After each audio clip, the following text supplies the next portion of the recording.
누가복음 20장 27절부터 40절 말씀을 한 절씩 교독해서 보십니다. 부활이 없다고 주장하는 사두개인 중 어떤 이들이 와서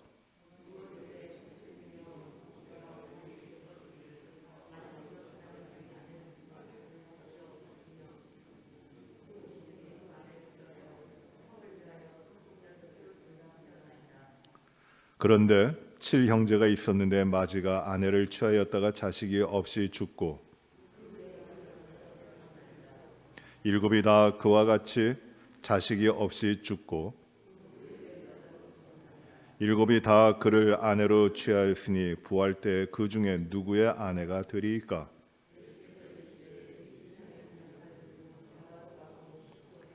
저 세상과 및 죽은 자 가운데서 부활함을 얻기에 합당히 여김을 받은 자들은 장가 가고 시집 가는 일이 없으며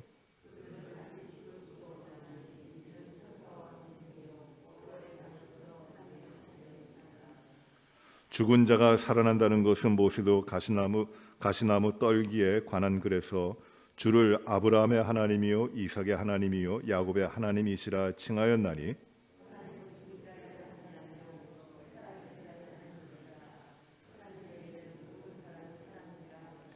서기관 중 어떤 이들이 말하되 선생님 잘 말씀하였나이다 하니 아멘. 예수님께서 예루살렘에 올라가셔서 또 하시는 논쟁이 닥치게 되는 논쟁이 일어나고 있습니다. 사두개인들이 와서 묻는 이 논쟁입니다. 아마 성전에서 예수님이 가르치실 때 이 사두개인들이 와서 이러한 논쟁, 부활에 관한 논쟁을 하였습니다. 사두개인, 그들은 언제든지 불려질 때 그 앞에 붙는 말이 있습니다. 사두개인은 어떤 자들인가? 부활을 믿지 않는 자, 부활이 없다고 하는 자들입니다. 그들이 사두개인입니다. 사두개인은 오랜 역사를 가지고 있습니다. 이스라엘 민족들, 이스라엘 백성들 가운데 바리새인도 있고 뒤에 나오는 서기관도 있고 또 사두개인도 있습니다. 그런데 이 사두개인은 제사장들 가문에 속해 있는 사람들입니다. 다윗 시대의 제사장으로 섬기던 가문이 둘이 있는데 아비가일과 그리고 사독이라고 하는 그 가문이 있는데 이 아비가일의 그 가문은 이제 끝나고 압살롬 반역 때 그 편에 서기 때문에 거기서 끝나버리고 닫혀집니다. 그리고 사독 가문이 사독의 후예들 사독의 가문이 이 제사장의 직분을 감당합니다. 그러니 귀한 집안이에요. 그런데 이 제사장을 감당하고 제사장의 일을 감당하지만 그들은 모세 율법을 철저하게 지키되 문자적으로 글자 그대로 지킵니다. 그래서 모세 율법에 기록된 것만이 하나님의 뜻이다. 이러고 받아들이는 자들입니다. 이들은 굉장히 이 모세 율법에 대해서 철저하게 받아들이면서 이 모세 율법에 기록되지 않고 그 말씀에 전해져 있지 않은 것들에 대해서는 철저하게 판단하지 않고 그것은 그냥 보류해두고 오직 모세 율법에 기록된 대로 그것을 준수하는 자들이었습니다. 그들이 제사장의 직분을 계속해서 맡고 있는 것이에요. 그래서 이 예수님이 돌아가신 이후에 그 로마에 의해서 이 예루살렘 성전이 다 돌 위에 돌이 남지 않을 정도로 다 무너지고 심판을 당할 때 패망할 때 이 사두개인들도 흩어지고 없어졌습니다. 왜? 성전을 잃어버리니까. 이 서기관 사두개인들은 성전을 중심으로 한 사람들이었어요. 그래서 이 성전을 지키면서 성전에 있는 제사, 성전에서 이루어지는 제사를 감당하고 그 성전에 있는 모든 권위를 가지고 있는 집단입니다. 사두개인들은 그렇게 인원은 많지 않았지만 모든 권력을 가지고 있고 권세를 가지고 있고 또 이권을 가지고 있습니다. 제사장들이니까. 그래서 이스라엘 사람들은 누구나 다 예루살렘에 올라가서 그 성전에서 제사를 드리도록 하고 있는데 그 성전에서 모든 사람이 드려지는 제사에 대한 권세를 가지고 그것을 집행하고 거기서 나오는 모든 이득을 가지고 있는 사람들입니다. 그런 현실을 지배하고 있는 자들이에요. 권세자들입니다. 이 사람들은, 이 사두개인들은 그런 권세를 가지고 있기 때문에 부활에 대한, 영혼에 대한 관심은 가지지 않아요. 그들은 이 땅에 있는 것들을 취하고 그것들을 누리는 사람들입니다. 기득권자들입니다. 그래서 그들에게 언제든지 그들을 설명할 때, 그들을 말할 때 성경에는 무엇이라고 기록하고 있냐면 부활이 없다고 하는 사두개인이라고 하는 것이에요. 그들은 이 땅의 삶에서 이 땅의 모든 것들이 다 됐다는 겁니다. 영혼, 그건 없다는 거예요. 형체가 없는 영혼은 믿을 수 없다는 겁니다. 그건 받아들이지 않아요. 그럼 죽은 이후에, 영혼이 없으면 죽은 이후에 이 땅에서의 삶이 다한 이후에 어떻게 되는가? 부활이 없다는 거예요. 부활도 없다. 그냥 죽으면 이 땅에서의 삶이 끝나면 끝이다. 매우 현실적인 자들이고 그리고 영혼의 존재를 부정하는 자들입니다. 그들이 성전의 권위를 잡고 있고 이스라엘 백성들이 하나님 앞에 나가서 드리는 제사의 모든 것을 가지고 있는 제사장 무리들이에요. 얼마나 역설적입니까? 이들이 사두개인입니다. 그런데 이 사두개인하고 항상 대립하고 있었던 사람의 부류가 있는데 그들은 누구냐면 바리새인들이에요. 바리새인들은 사두개인과 달리 하나님 말씀을 받아들이는데 그 말씀 그 자체만이 아니라 그 말씀이 어떤 정신을 가지고 있고 어떤 뜻이 있는가, 그래야 그 말씀을 해석하고 그 말씀을 적용하여 그 말씀대로 그 말씀이 의미하는 바를 연구하는, 그래서 그 말씀을 지키려고 하는 자들이었습니다. 그래서 그들은 유전을 많이 따라요. 예전부터 내려왔던, 모세 율법에 기록된 건 아니지만 이 예전부터 전통적으로 내려왔던 것들, 유전, 장로들의 유전이라고 주님께서도 말씀하셨는데 그것들을 잘 따릅니다. 그것들을 철저하게 지키려고 합니다. 이 바리새인들은 그렇게 권세를 가지고 있질 않았습니다. 그들은 이 사두개인들이 성전을 가지고 성전을 중심으로 한 모든 권세를 가지고 있는 그 무리들이었다면은 이 바리새인은 성전을 중심으로 한 것이 아니라 회당을 중심으로 해서 각 곳에 있는 회당에 모여서 그곳에서 말씀을 지키고 말씀을 전하고 또 그 회당 안에서 하나님의 말씀을 나누고 그들의 정해진 율법을 지키며 하는 사람들이에요. 그래서 이 바리새인들은 율법의 철저한, 그들이 만들어 놓은 율법의 철저한 사람들이면서도 권세를 가지고 있기보다는 이 서민들하고 가까운 사람들입니다. 이 서기관들이, 이 사두개인들이 성전을 중심으로 활동했다면, 그들의 근거지가 성전이었다면 이 바리새인들은 그 활동의 그 중심이 어디냐 하면 각 곳에 흩어져 있는 회당들이었어요. 성전과 회당은 다르잖아요. 그렇게 된 겁니다. 그래서 이 바리새인들하고, 이 바리새인들은 영혼에 대해서 믿고 영혼이 있다고 믿고 그리고 부활이 있다고 믿어요. 이들이 이 이스라엘 백성들에게 권세자로서 그 권위를 가지고 이스라엘 백성을 이끌어가는 두 큰 부류입니다. 그래서 이들은 그 예루살렘에 이스라엘 백성들의 그 공회가 있잖아요. 7위회 산헤드린이라고 하는 공회가 있는데 거기에 사두개인들이 다수를 차지하고 바리새인들도 적지 않은 무리들이 이 산헤드린 공회에 있는 자들이 있습니다. 그러니 얼마나 이 사두개인들과 바리새인들이 큰 영향력을 끼쳤을까요? 그런데 이들은 항상 대립합니다. 사두개인들 그리고 바리새인들이 대립합니다. 종교적인 문제에 있어서도 대립하고 그리고 정치적인 문제에 있어서도 대립하고 문화적인 문제에 있어서도 대립합니다. 왜? 다르잖아요. 영혼이 없다, 영혼이 있다, 부활이 없다, 부활이 있다. 늘 다툽니다. 그 다툼 가운데 오랫동안 이 사두개인들과 바리새인들이 다투어왔던 문제가 뭐냐면 바로 이 오늘 말씀 가운데 예수님께 그 가지고 온 사두개인들이 가지고 온 문제입니다. 부활이 있습니까? 모세 율법에 따르면은 이렇게 돼 있는데 형수 계대라고 하죠. 이렇게 돼 있는데 과연 그러면 부활하게 될 때 누구의 아내가 됩니까? 형수계대라고 하는 것은 우리가 말씀해도 봤습니다만 형제들이 있는데, 남자 형제들이 있는데 장남이 결혼해서 아내를 취해서 결혼했는데 자녀를 얻지 못했어요. 근데 그 장남이 죽습니다. 아내를 두고 죽어요. 그러면은 그 동생이, 남자 동생이 어떻게 해야 되냐? 가문을 이어가야 하기 때문에 그 형수에게 장가를 드는 겁니다. 그래서 자녀를 낳아야 돼요. 상속자가 나와야 되는 겁니다. 그런데 그 둘째도 자녀를 얻지 못하고 죽었어요. 그러면 어떻게 해야 됩니까? 셋째가 가야 돼요. 셋째가 있으면 셋째가 가야 됩니다. 그 형수에게. 그래서 자녀를 얻어야 돼요. 그래서 가문이 이어지는 겁니다. 이것이 모세 율법에 정해져 있는 것이에요.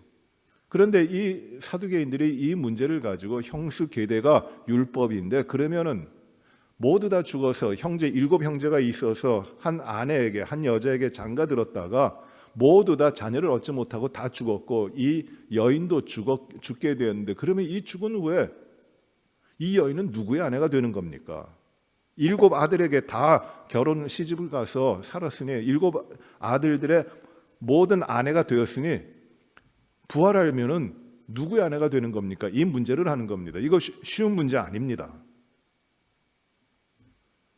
이 문제를 가지고 부활을 영원히 있느냐 부활을 믿느냐 이 초점이 거기에 맞춰지는 것인데 이 문제를 가지고 이 사두개인들과 바리새인들이 계속해서 논쟁을 벌였을 것이에요. 싸웠을 것이에요. 근데 그 문제를 가지고 이제 예수님 앞에 온 것입니다. 예수님을 어떻게 곤란하게 만들까 하는 것도 있었을 것이에요. 그렇게 옵니다.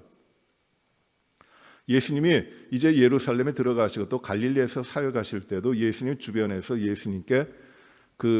예수님을 어렵게 하고 예수님의 가르치심에 대해서 반대하고 예수님을 떠나도록 하고 그런 무리들이 누구였냐면 바리새인들이에요. 그래서 예수님이 바리새인들을 아주 심하게 질책하십니다. 독사의 자식들아. 그런데 이 사두개인들은 처음에는 예수님에 대해서 그렇게 관계를 맺질 않아요. 관심이 없었어요. 그런데 이 사두개인들이 이제 예수님께서 예루살렘에 올라오시고 성전에서 가르치시면서 그들이 가지고 있는 권위와 그들이 가지고 있는 그들이 누려왔던 이 현세적인 이 권세, 그 이익에 대해서 침해하고 했을 때 이 사두개인들이 아주 격렬하게 아주 예수님을 잡으려고 하는 겁니다. 예수님께서 성전에 들어가셔서 하는 것이 무엇이에요? 성전을 깨끗하게 하십니다.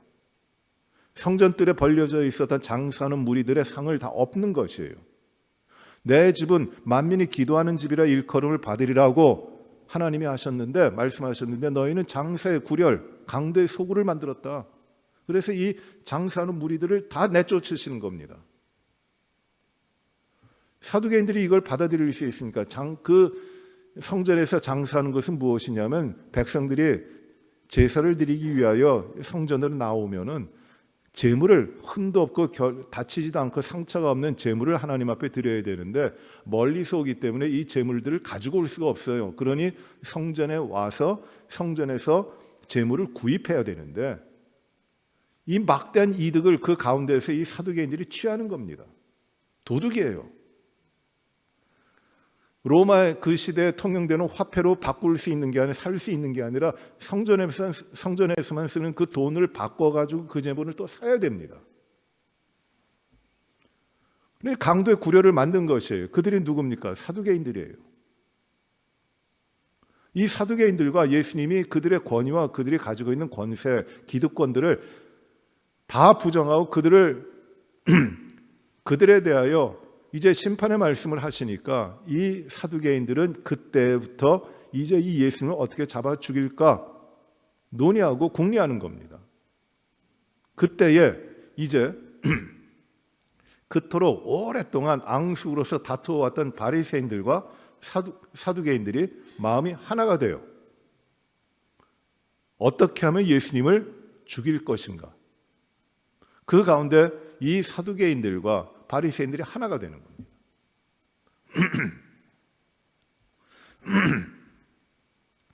이 논쟁 가운데 이 사두개인들이 가지고 온 부활이 있느냐 없느냐에 대한 논쟁 가운데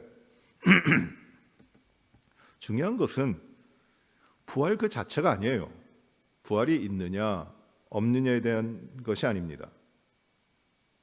부활이 무엇인가? 부활 그 자체가 있느냐 없느냐에 대한 질문을 하지만은 예수님께서는 아주 근본적인 것을 그들에게 말씀하시는 겁니다. 부활, 그것이 과연 무엇이냐? 너희가 부활을 이야기하고 있는데 부활을 너희가 알고 있느냐? 과연 부활이 무엇이냐? 그것을 말씀하고 계시는 겁니다. 이 부활이 없다고 하는 사두개인들은 자신들이 생각하는 부활이 없다, 영원히 없다고 하는 것을 논증하기 위해서 모세 율법을 가지고 옵니다. 모세 율법이 부활이 없고 영원히 없기 때문에 이 모세가 그렇게 형수계대라고 하는 그 율법을 하나님 앞에 받았을까요? 그건 아니에요. 분명히 영적이고 하나님이 살아계시고 그 모든 이 땅의 생명이 다한 후에 이루어질 영원한 생명에 대한 것을 가르치시고 그것으로 인도하시기 위하여 하나님께서 하나님의 백성들에게 부활의 생명을 가지고 있는 하나님의 백성들에게 그 율법을 하나님의 뜻대로 살라고 하는 율법을 주셨는데 그 율법을 잘못 이해해가지고 율법을 하나님이 없다, 부활이 없다, 영원히 없다, 거짓된 것이다 그런 것을 의미하도록 그런 것을 주장하도록 이 사두개인들은 쓰고 있는 것이에요. 아주 악한 겁니다. 그래서 예수님은 다른 복음서에서 이 사두개인들의 이 논쟁에 대해서 부활이 없다고 하는 그 논쟁에 대해서 예수님이 첫 번째로 하신 말씀이 무엇이냐면 너희가 성경을 오해했다고 말씀하시는 것이에요. 너희가 성경을 알지도 못하는구나. 성경은 그런 게 아니야. 성경을 알지도 못하고 하나님의 뜻이라고 이해하고 그것을 자기의 생각으로 만들어서 주장하는 사람들, 하는 사람들이 굉장히 많고 역사적으로도 그런 일들이 참 많이 일어나고 있어요. 예수 잘 믿겠다고 온 미국으로 이민 온 자들, 미국으로 이민 왔던 그 사람들이 많습니다. 유럽에서 많이 이민 왔죠. 초기에, 개척 초기에. 그 청교도들도 있었고 그 유럽에서 이민 온 사람들이 각 예수 잘 믿는 믿음을 가지고 있는 사람들이에요. 감리교인들도 많았고 독립교단들도 많았고 그 회중교회라고 하는 사람들도 많이 있었습니다. 그 이민 온 사람들이 첫 번째로 맞닥뜨렸던 문제가 무엇이냐면은 이 땅에 살아가고 있던 사람들, 우리가 흔히 이야기하는 인디언들, 원주민들이잖아요. 그 원주민들을 차지하고 있던 땅을 빼앗는 것이에요. 그래서 이 원주민들과 각 곳에서 이 원주민들이 살았기 때문에 이 원주민들을 전쟁을 벌입니다. 그런데 이 전쟁을 벌이면서 승리하도록 하는 이유가 무엇이냐면 성경에서 그 근거를 가져와요. 하나님께서는 가나안 땅에 들어가서 이민족들 땅 그들을 쫓을 때 하나님께서는 그들을 진멸하라고 하셨다. 진멸. 그러니 이제 우리가 이 신대륙에서 이 땅을 차지하기 위하여 우리가 이 원주민들을 우리보다 먼저 살아왔던 이 원주민들을 하나님의 뜻 가운데 진멸한다. 어떤 죄의식도 없이 그것이 당연하고 그렇게 이 원주민들을 진멸하는 것이 하나님의 뜻으로 알고 그걸 행했던 것이에요. 엄청나게 많은 그 각 족속, 우리가 아메리칸 인디언이라고 하는 그 사람들이 죽었어요. 진멸됐습니다. 땅이 빼앗겼습니다. 그것이 아직까지도 진행되고 있는 역사예요. 하나님의 뜻을 바르게 알지 못하고 잘못 해석하고 잘못 자기의 뜻대로 만들어버린 그런 겁니다. 아주 심각한 죄악이에요. 이 사두개인들도 지금 그런 죄를 범하고 있는 겁니다. 부활이 없다? 그 근거가 뭐냐? 율법이다. 하나님이 주신 율법이다. 그러는 겁니다. 그래서 이 사두개인들은 이 땅을 잘 살아야 된다. 이 땅에 살아가는 삶, 부활이 없기 때문에 영혼이 없기 때문에 이 땅에서 우리가 살아가는 삶을 누려야 된다, 즐겨야 된다. 이 땅에서 살아가는 삶이 우리에게 모든 것이다. 지금 우리에게 주어진 인생이 최고의 것이다. 이 땅에서 잘 사는 것이 행복한 것이다. 그것이 우리에게 주어진 영원한 것이다. 그런 생각을 가집니다. 그래서 자신들이 받고 있고 누리고 있는 것들을 끝까지 지키려고 현실적으로 살아가려고 하는 자들이에요. 현실 만족주의자들입니다. 그들은 죽은 후에 이 땅에서 삶이 다한 후에 가는 부활, 하나님의 나라, 그건 알 바 아니다. 그건 관심 없다. 그런 건 없다. 지금 잘 살아야 된다는 것이에요. 예수님께서 이제 이들에 대해서 말씀하십니다. 34절 이후에 보시면은 예수님께서는 분명히 두 부류로 나눠서 말씀하세요.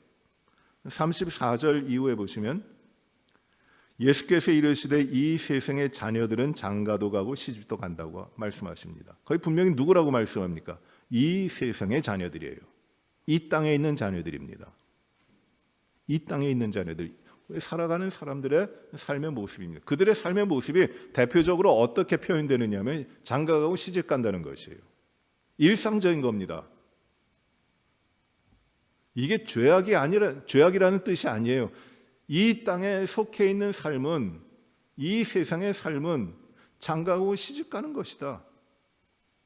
그러나 이 땅의 삶이 장가가고 시집가는 그런 일상적인 삶, 현실적인 삶을 통해서 그 가운데 기쁨도 누리고 행복도 가지고 즐거움도 있고 의미도 있고 하는 그러한 삶이 이 세상의 사람들이라면, 이 세상에 속해 있는 자들이라면, 그러나 35절에 보시면은 저 세상과 및 죽은 자 가운데서 부활함을 얻게 합당히 여김을 받은 자들은 장가가고 시집가는 일이 없으며. 여기서 누굴 말씀하시냐면 저 세상의 사람들이에요. 저 세상의 사람이 누굽니까? 이 말은 표현이 저 세상이니까 죽은 다음에 가는 그런 세상이라고 생각할 수 있잖아요. 그게 아니라 이제 모든 사람에게 임하는, 우리가 저 세상 하면 죽은 다음에 가야 되는 곳이라고 말씀이 되어 있지만 그 뜻이 아니에요. 이 우리말 성경 번역이 참 애매하게 되어 있고 그 의미를 좀 분명치 않게 번역한 부분이 너무 많아요. 근데 여기 저 세상이라는 것은 우리가 죽은 다음에 가는 저 세상이 아니라 우리에게 오는 세상이에요. 이 세상의 자녀들이 이 땅에서 장가고 시집가는 인생을 산다면 저 세상이 다가오는, 저 세상이 우리에게 와서 또 다른 세상이 와서 그 삶을 누려가는 자들이란 말이에요.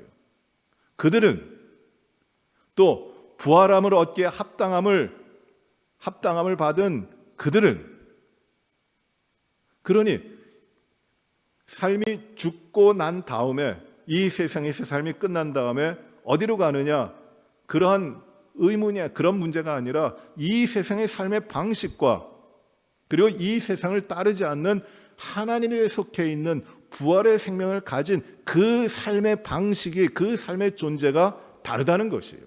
이런 큰 이분법을 하고 계시는 겁니다. 오는 세상이에요. 우리에게 다가오는 세상, 또 앞으로 우리가 들어갈 세상이기도 해요. 그리고 부활하기에 합당한 자들, 죽음으로부터 부활에 합당함을 얻은 그 자들, 즉 부활의 생명이 있는 자들이에요. 그들에게는 시집 가는 일도 없고 장가 가는 일도 없다. 그 의미가 무엇이냐면 인생의 이 땅의 삶 가운데 그토록 중요하게 여겨지고 있는 시집가고 장가가는 일과 같은 이 땅에 속해 있는 삶의 방식이 하나님의 자녀들에게는, 부활의 생명을 가진 자들에게는 그 삶이 아니다라는 것이에요. 그것이 다르다는 것이에요.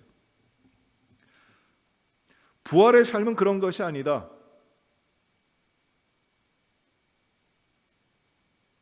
이 땅의 가치와 이 땅이 좋아하는 것과 이 땅에서 누릴 수 있는 것들을 쫓아가는 그 삶이 아니다. 부활의 삶은 그 이상이다.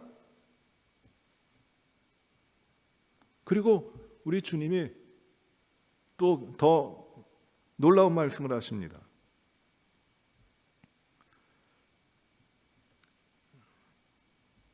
36절에 보시면 그들은 다시 죽을 수도 없나니 이는 하나님 천사와 동등이요 부활의 자녀로서 하나님의 자녀임이라.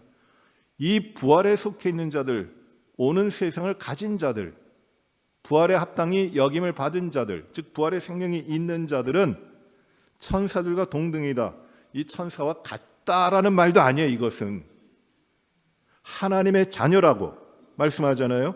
부활의 자녀요 하나님의 자녀로서 천사와 같다가 아니라, 동등하다가 아니라 천사와 비슷하게, 이 땅에 속해 있는 삶이 아니라 천사와 비슷하게 존재지만, 그렇게 천사와 비슷하게 되지만 천사와 다르다는 것이에요. 부활의 자녀이고 하나님의 자녀라는 것이에요. 완전히 이 땅의 자녀들하고 다른 것이에요. 37절에 죽은 자가 살아난다는 것은 모세도 가시나무 떨기에 관한 글에서 주를 아브라함의 하나님이요 이삭의 하나님이요 야곱의 하나님이라 칭하였나니 하나님은 죽은 자의 하나님이 아니요 살아있는 자의 하나님이시라. 하나님에게는 모든 사람이 살아있느니라 하시니, 주님께서는 또 모세를 가리키면서 모세에게 율법을 주실 때, 하나님이 만나서 모세에게 말씀하여 주실 때 하나님은 무엇이라고 말씀하셨느냐?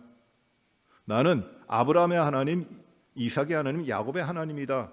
죽은 자의 하나님이 아니라 나는 아브라함과 이삭과 야곱의 하나님이다라고 말씀하지 않았느냐? 그런데 이들이 죽었느냐? 죽었죠.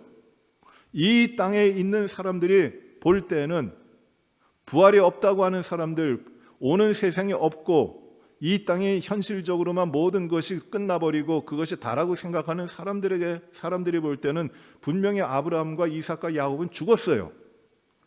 그런데 주님은 이렇게 말씀하시는 겁니다. 그들이 죽었느냐? 아니다. 하나님은 죽은 자의 하나님이 아니시다. 죽었기 때문에, 그들이 죽었기 때문에 하나님은 죽은 자들의 하나님, 아브라함, 죽은 아브라함의 하나님, 죽은 이삭의 하나님, 죽은 야곱의 하나님이라고 말씀하시는 것이 아니다. 하나님은 죽은 자의 하나님이 아니라 살아있는 자 하나님이시다. 그리고 모든 사람이, 하나님에게는 모든 사람이 살아있느니라. 이 모든 사람이 누굽니까? 그들이 생각하기에 죽었다고 생각하는 아브라함과 이삭과 야곱이에요. 그들이 모든 사람입니다. 여기에 모든 사람.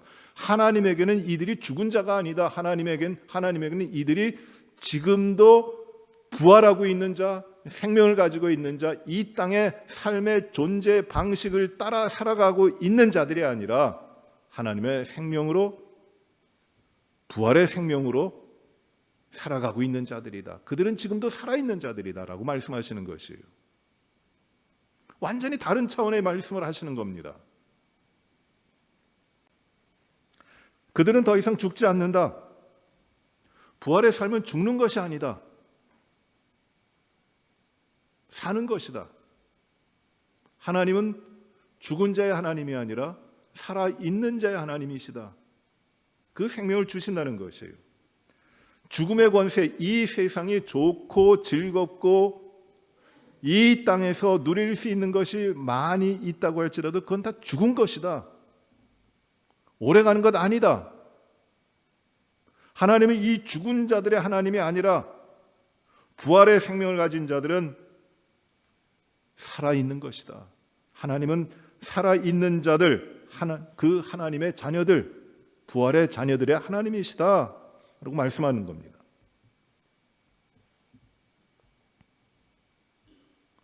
지금 이 사두개인들이 와서 부활이 없지 않습니까? 그걸 어떻게 믿습니까? 이 땅이 다죠. 주님은 그들이 성경도 알지 못하고 오해하였고 모든 것을 다 헛되게 믿는다고 말씀하시면서, 부활은 그런 것이 아니다. 믿는 것은 그런 것이 아니다. 비교할 수 있는 것이 아니다. 이 세상에 속해 있는 것은 이 세상의 것이니까 다 사라지고 없어지고 남김이 없이 다 사라질 것이지만 영원한 것이 있다. 영원한 삶이 지금 우리에게 온다. 죽음을 이긴 부활이 우리에게 있다. 영원한 하나님의 생명이 있다. 그것을 말씀하고 있는 것이에요. 비교가 되는 것이 아니라는 것이에요. 사도 바울은 이렇게 말씀합니다. 고린도전서 15장이 부활장인데 부활장 그 15장에서 42절 이후에 보시면은 죽은 자의 부활에 대해서 말씀하세요. 한번 보십시다. 고린도전서 15장 42절.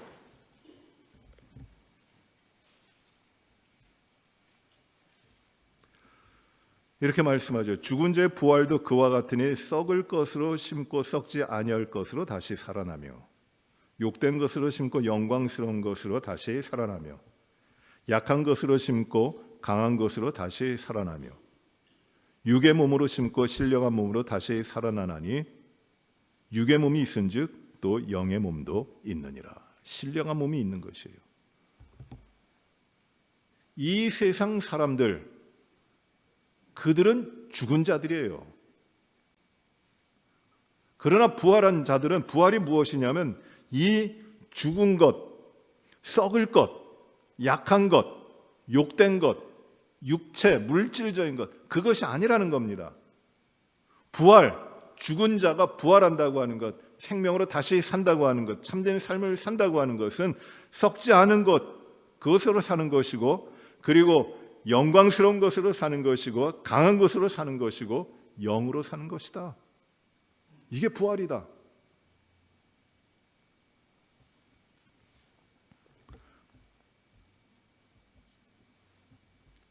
완전히 다른 차원입니다.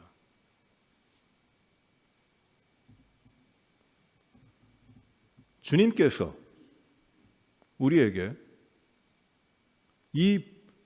주신 큰 선물은 무엇이냐면은 다른 것 아니에요. 부활이라는 것이에요.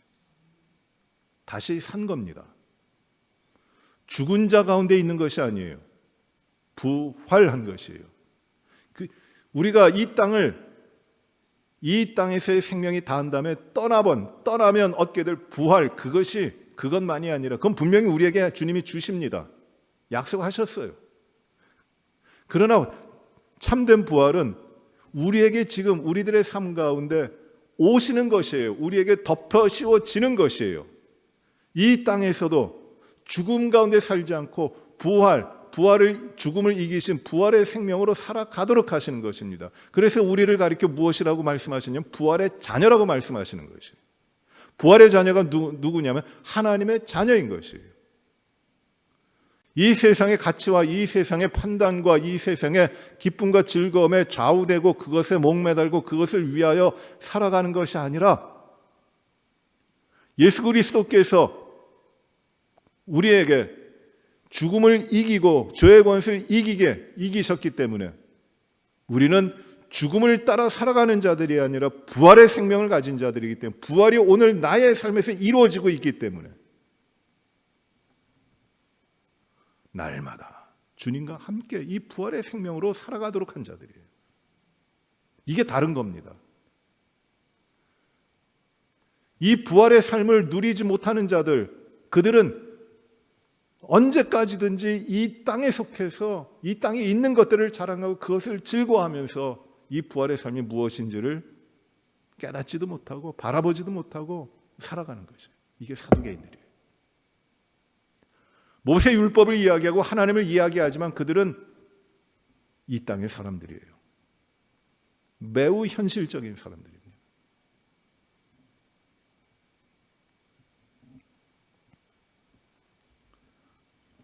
부활이 없으면 우리는 다 버려진 자들입니다.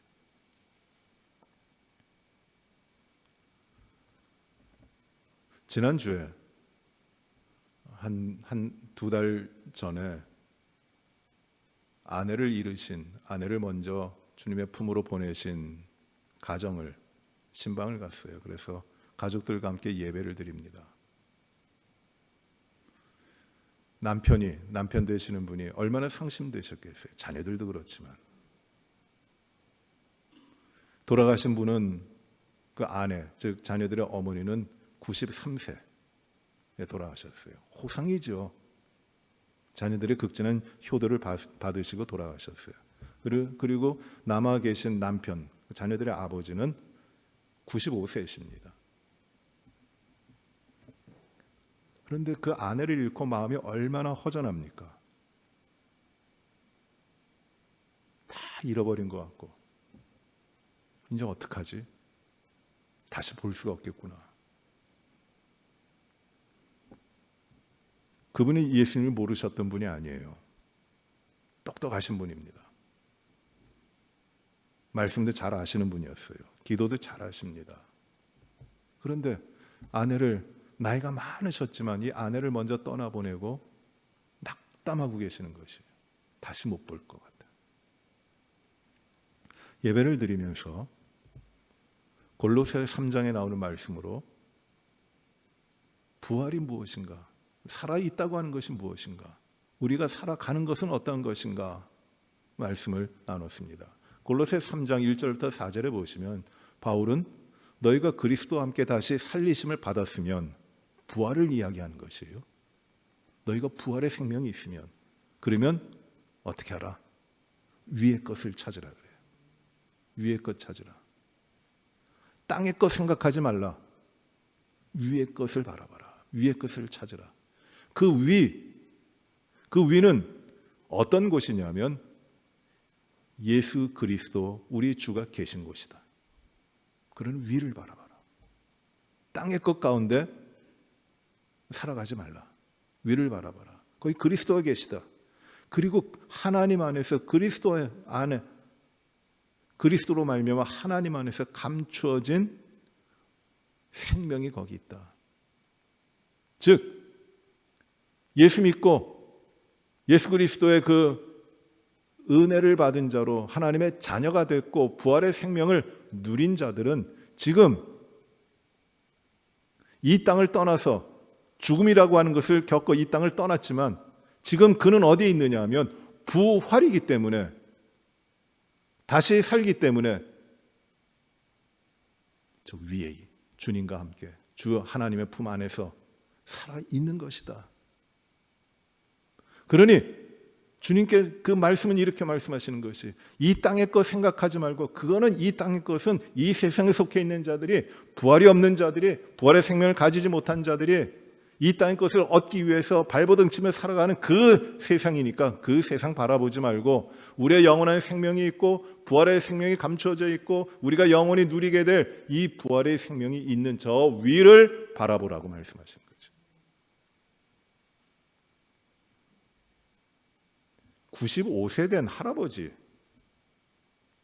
그 할아버지가 이 말씀을 듣고 읽고 또 읽고 그 자리에서 또 읽고 그러시더니 예배가 끝난 후에 그 할아버지가 이런 말씀을 하세요. 목사님, 이 말씀이 이렇게 귀합니까? 내가 가지고 있던 이 아내를 먼저 보내고 맺혀 있고 낙담하고 있던 아픈 마음이 이제 완전히 사라졌습니다. 맞습니다. 우리에게 생명이 있으니 이제 땅의 것 생각하지고 위를 바라봐야 되는데 이 말씀을 받고 이제는 두려움이 없고 살아갈 수가 있게 됐습니다. 위를 바라보니 거기 계시는군요.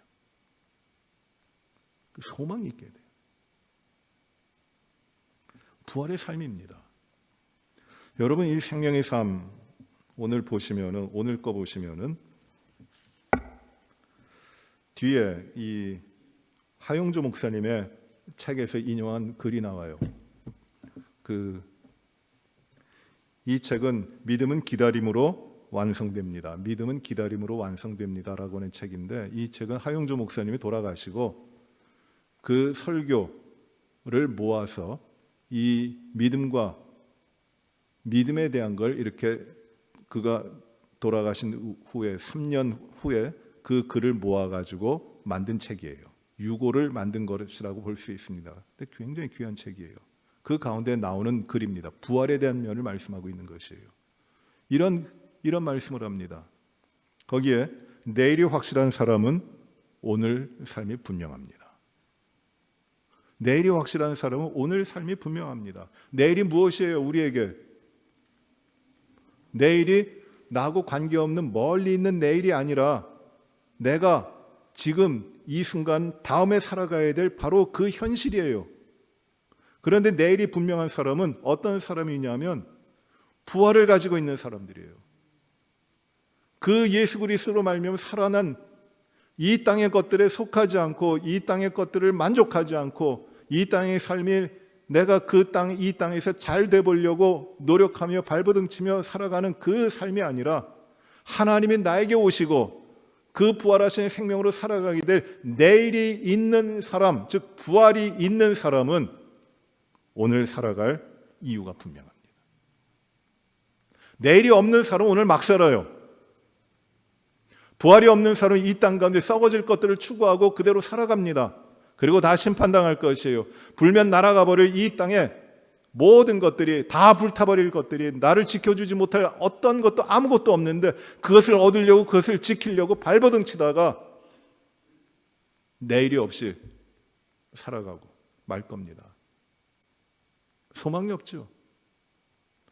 그러는 나에게 다가오신 예수 그리스도로 말미암아 우리에게 주신 부활의 생명을 가진 자들은 오늘 부활을 삽니다. 오늘 나에게 임하신 부활의 생명으로 살아갑니다. 이 땅의 것들을 추구하지 않고 다 배설물처럼 여기며 주님과 함께 살아갑니다. 부활의 삶은 오늘 사는 것이에요. 그래서 내일이 있는 사람, 부활을 가진 사람은 오늘 살아갈 이유가 분명합니다. 왜? 부활이 있기 때문에. 여러분 이 책은 꼭 좀 한번 우리 다 읽어보시면 좋겠어요.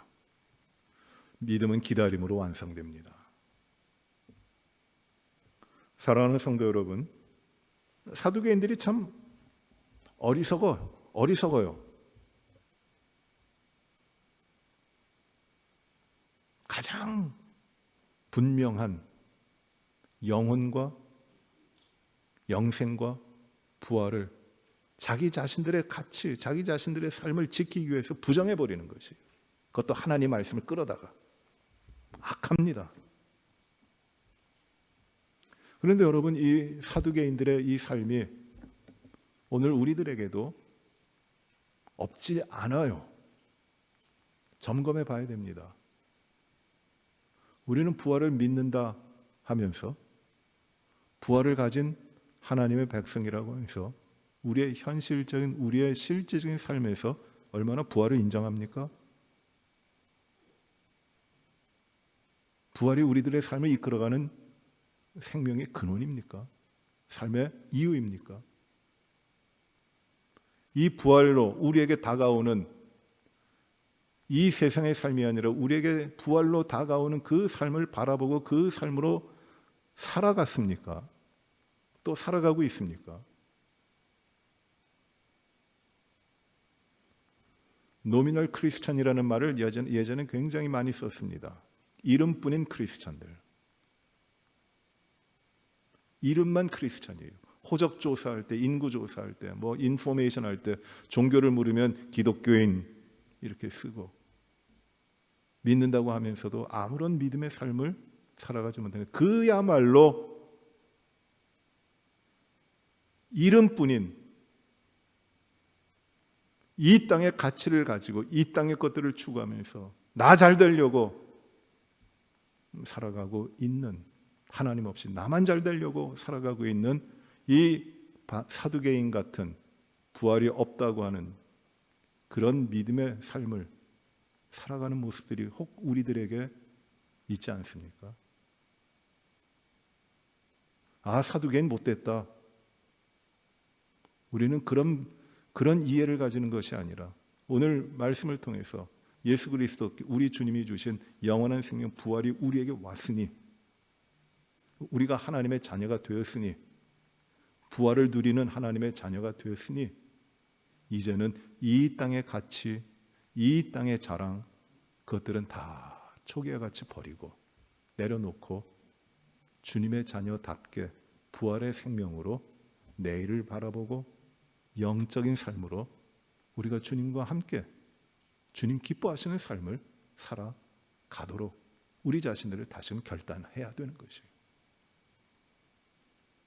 현실적인 것이 피할 수 없는 거라고 생각하죠. 현실을 떠나서는 우리가 살지를 못합니다. 그래서 우리는 이 땅에 살아가는 방식, 이 땅이 추구하는 것들을 어느 정도 해야 된다고 생각합니다. 왜 그렇게 생각합니까? 그것은 이 땅의 사람들이기 때문이에요.